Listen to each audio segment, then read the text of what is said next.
എല്ലാവർക്കും ഇന്നൊക്കെയല്ലേ. ഉജു ആ മോദക്കിന്റെ വെട്ടി തരോ? ഇന്നൊക്കെയല്ലേ ലീവ് ഉള്ളു എല്ലാവർക്കും. മോദക്കിന്റെ പെട്ടി തരുമോ? മോദക്കിന്റെ പെട്ടി തരുമോന്ന്?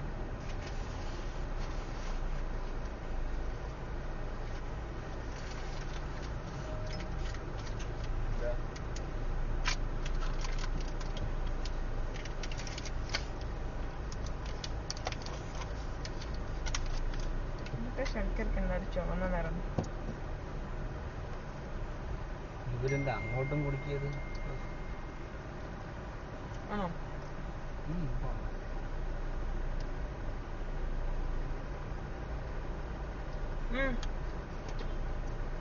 മൂടിയിട്ട് വെച്ചോ, എനിക്ക് ഒരെണ്ണം മതി.